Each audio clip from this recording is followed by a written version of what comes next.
Hello, everyone, and welcome to another craft conversation. And today I'm here with two very special guests, Constanza Safatle from Chile Yes. and Kerri Ivany from Conception Bay, Newfoundland. How are you guys today? Good. How are you, Bruno? Pretty good here. So most people might know you folks from the Kitty Video Plantation and your brand Newbornland, but who are you? Why don't you tell us a bit about yourself? Well, I start Kerri. Yeah. So I'm from Chile. I moved to Newfoundland 4 years ago, almost five this year actually. I am a commercial lawyer back home. But here, unfortunately, I cannot work like a lawyer.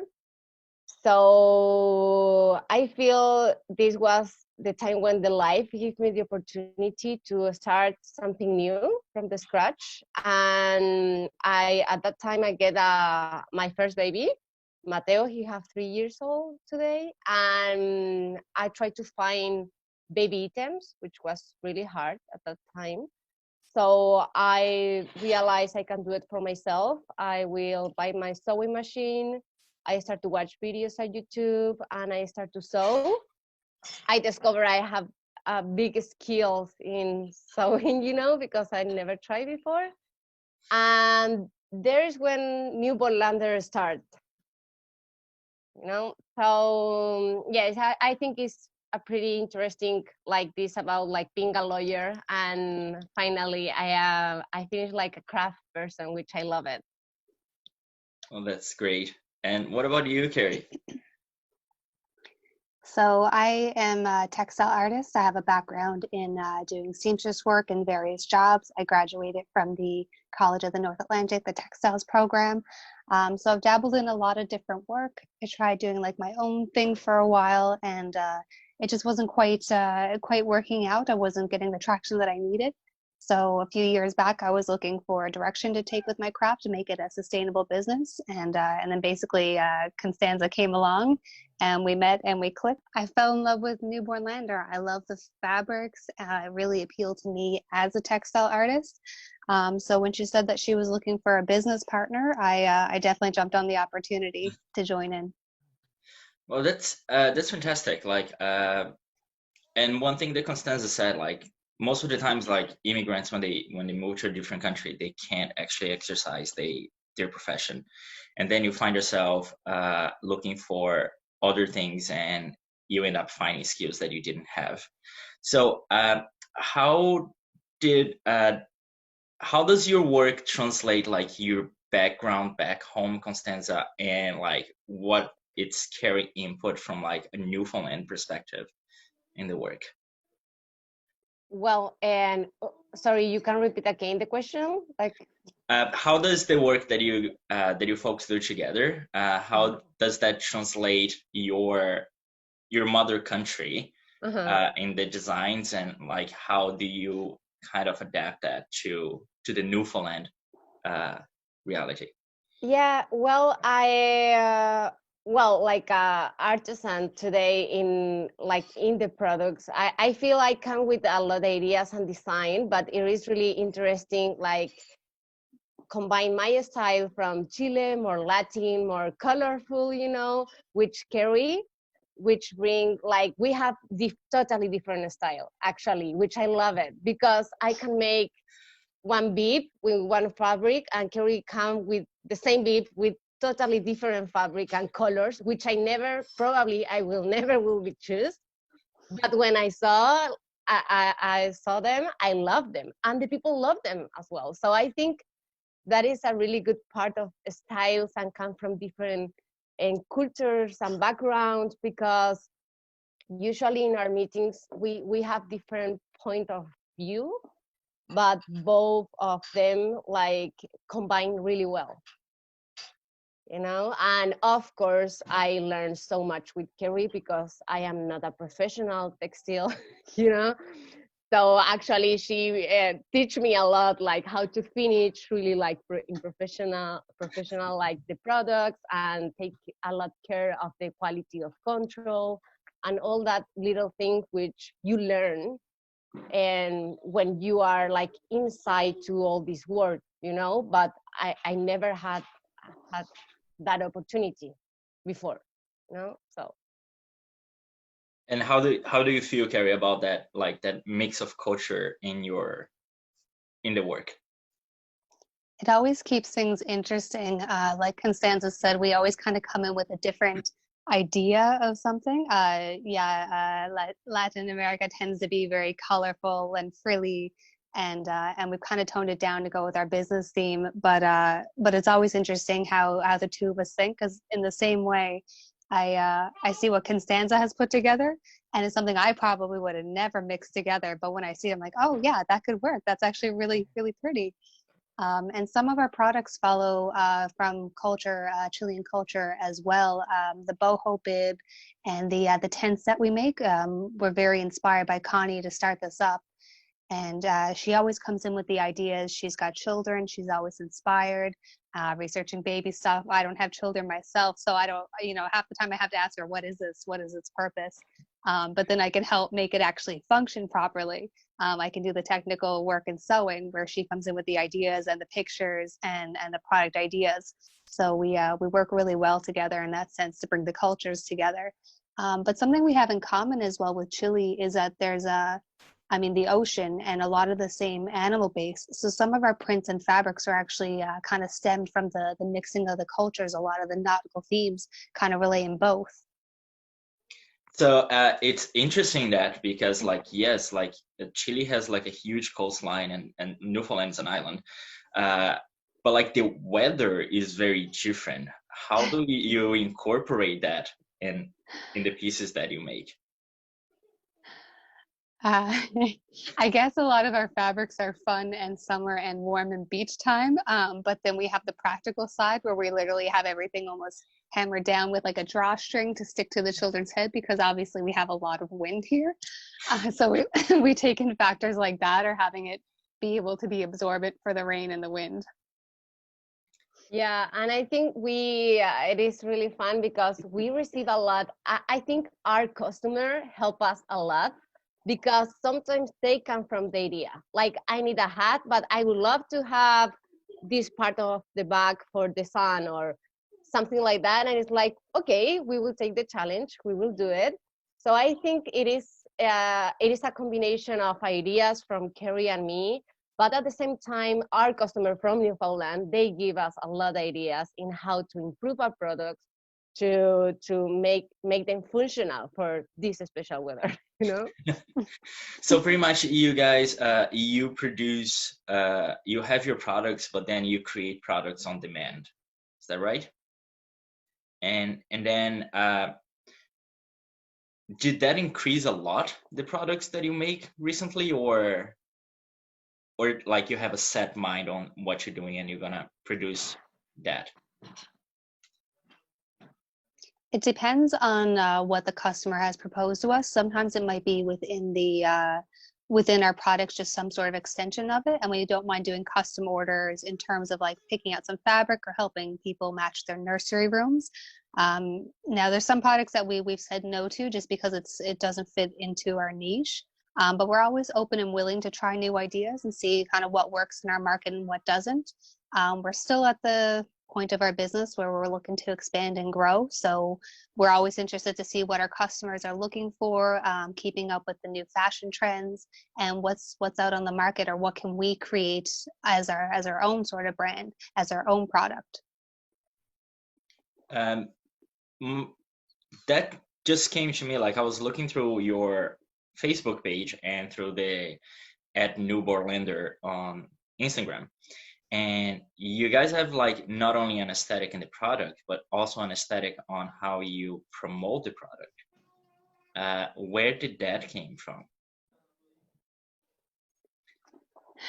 I think that's a hard one to answer. We're just trying our best. Neither one of us are very good with we had to learn a lot about social media and a lot about photography, and We took some webinars, we took some sessions with the Kerri Ivany Plantation, and we also hired a social media marketer to help us out as well. So we do come up with all the ideas, we take all the pictures, and then we send it off her to kind of finalize and make nice, just to try to keep a flow of stuff. But yeah, I don't want to say that neither one of us, but we're trying. It wasn't totally our strength to begin with, but online marketing is the way to go these days. So it's something that we're really trying to work on and improve as one of our strengths, because that's where the future of the business is. Yeah, I think it was like a huge challenge for Kerri and me, because we know, like, okay, and we have a lot of strength in some things, but social media was a totally challenge. So I think it is really important when you have a business, we be really like transparent with yourself and the business, like we need to put more effort here, and actually we do it, and I think works really well. And so we try to connect more with the customers, like show them our own life here in my home with my children, try the products to the children. Kerri, she make too, like her histories, working, and try to connect more like this, like in our normal life, So I think it's there, like where the social media start to increase, and of course Taylor, which is the other women who help us with the social media, and we are seeing really good results, especially these days. Wow. So you guys produce every day for the brand. My And copyright. I wish I had one of those. So in the production process, like how long does it go from like you creating the design and then moving on to actually making the product? Well, I think each product have their own history in how they start. Like I feel they come just to our mind, like we need, like for example, like Victoria, my daughter, she have 1.5 years. She started with the teething part these days, like a lot drool, and we have bibs, but I want to design something different. So I start to draw, then I find one model, I draw in one sheet, then I cut, I put in the fabric, and I make 3 prototypes until find the perfect one. And my inspiration there was her, because I need that product. And I think Newbornlander born for that, because I need to looking for baby items, more like items which appeal to the young moms, Mm-hmm. So I feel like each product have their own history about how they born or they come from, like the ideas, and then we develop that together. We make prototypes until find the perfect one. Some products we take, oh my God, like 1 year to find the proper rope, for example. And we try with elastic, with different kind of 10 different ropes until find the perfect one. So I think it is a long process until find the perfect model and the perfect supplies for that product, for make that product functional and perfect. So supplies might be a challenge, like seeing that we are an island and we are like limited of supplies. Like did that became your main challenge when designing the product, seeing that like you have like different prints and like the fabrics you choose is something that is not ready available, and like all the standards that you have to follow for baby clothing. So how does that impact in your business? Our biggest challenge is definitely the control of the fabrics. Being on the island and trying to buy things in bulk to get it even shipped to us has been a challenge, and then places selling out, so we could only buy so much, and then we run out of that and our customers still want it. And we just can't keep the stock consistent enough. And we've been trying now, I'd say, for probably a solid year of trying to find manufacturers and retailers and trying to get our fabric is the main thing, because that's the biggest holdup and challenge of our business, is just keeping the fabric consistent. Yeah, totally. I feel that is the big challenge. And especially for me, because I come from Chile, from the capital, where you can find everything all the time, and here's like, oh my God, like bring everything, being super aware and prevent any kind of weather. Now we are in a pandemic, so we need to, like, our reaction needs to be really fast, in that part of the business, to say and prevent, okay, what will be happening 1 month more if this continues, and try to bring everything before. And I think in that way, me and Kerri, like, we are doing a really good job, and it's kind of a good job and lucky, you know, because like, and I am the kind of like, if I buy one thing and I know I will use that thing for the whole year, I buy 100 overstock. And helps, and I think the experience as well of work like this, so we have all the time this in mind. We need to prevent, we need to have this fabric before, and be careful. Like, that gives you the experience after, for have a good reaction before something happen. Like, we are ready for the winter, we are ready. Actually, for Right. now, I think we are doing a good job, and we have all our supplies for continuing with our production. One thing that I didn't ask: how long is the brand being active? Well, 4 years, Kerri? I don't know, 3? Well, I think you started in 2017 and I joined in 2018. yeah. So 3 years now. Yes, yes, because Mateo, he will have 4. Okay. So, yeah. So one thing that we've been talking a lot here, and is something that like the general public don't really realize when they're sourcing out for like handmade. It's the amount of work that goes behind it. So as you said, like supplies is an issue, and then promoting is a challenge. How in the past like almost 4 years have you guys been coping with that, like price and explaining where the brand comes from and like why it's different, and the importance of the brand? Since I joined Newbornlander, and as I said earlier, I was a textile artist before, and I tried to make more of a fine craft and art pieces, which I was struggling to sustain as an actual business to make the sales. But since I've moved to Newbornlander, like, we've had very, very little complaint about our prices or anyone questioning if it was handmade, like anything like that. And I don't know if the difference is that just people love babies, but I also feel that there's not a whole lot of competition right now. The biggest competitors for the bibs and some of the products that we carry would be like Walmart and big chain stores. So when people are looking to support local and they want something high quality and handmade, our name usually pops up there on the good old Google search, and they just really end up enjoying our products. And what separates us from the main products is our style, our customization. So when I first met Constanza and she explained the idea of Newbornlander, is that she went out shopping looking for baby products when she had her first child, her son, and she couldn't find anything that didn't have big colorful bears and like the teddy bear Disney sort of fabrics, and that wasn't her style. And up for the first couple of years of the newborn, you're the one dressing them. So her idea was to create patterns and styles that appeal to her as a young mother, and not to the baby who's not thinking about shopping at this point.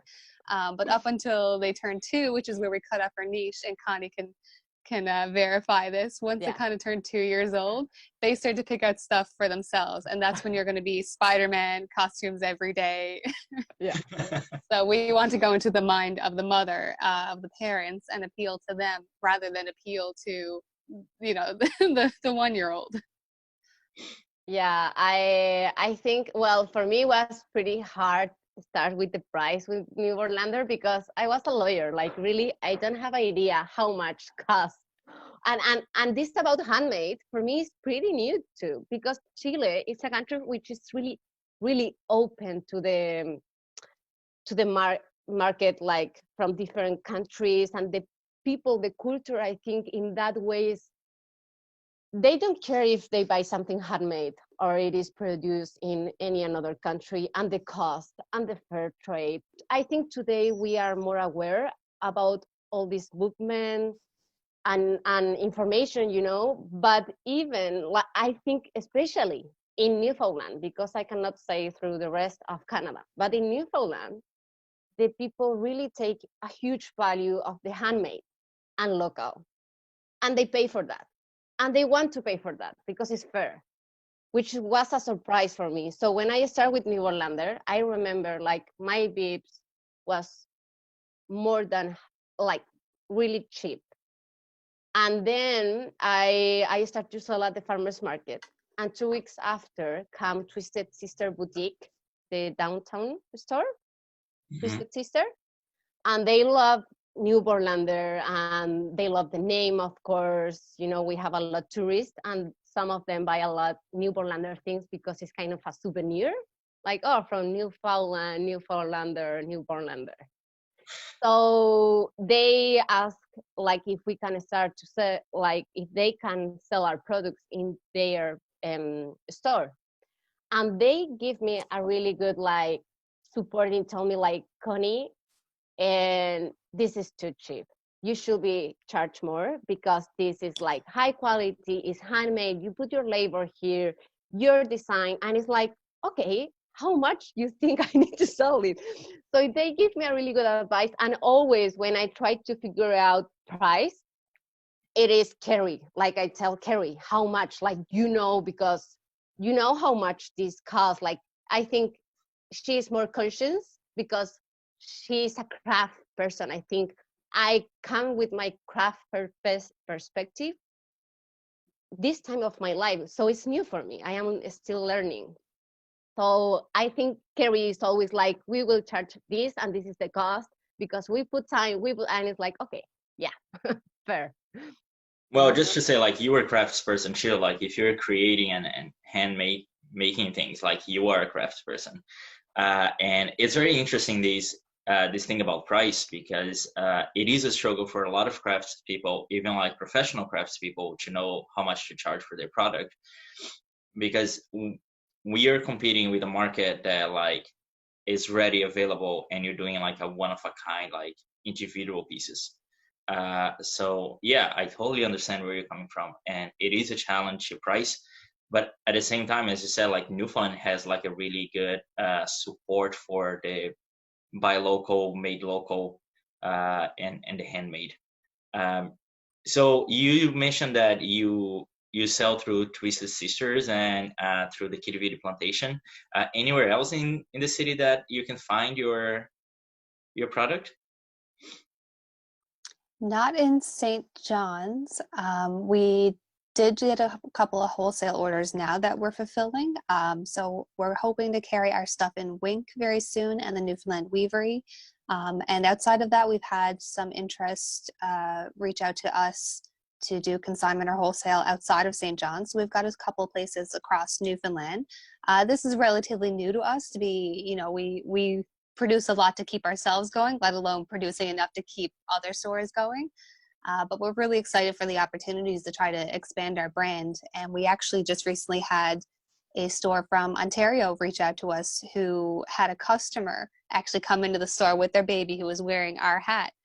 And that business reached out to us like, hey, we saw your product and we love it, can we carry it in our store? So we're like, wow, like we didn't even have the advertiser reach out to them, they just saw something that they liked and found us through that, which is just it was a really great feeling.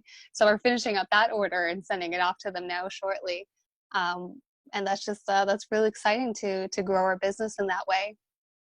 Oh, that's fantastic. Thank you guys so much for being here today. It was great to chat with you and understand a little bit more of Newbornlander. Uh, everyone watching this, please go to their Instagram page at Newbornlander and check out their products. And if they have a custom order, they can contact you directly through Facebook and Instagram. Any final thoughts that you'd like to share with us today? Well, thank you for making this. I think it's so fun and interesting, you know, like who are behind the brands of our province. So thank you. Thank you, Bruno. Thanks, everyone. Okay, bye.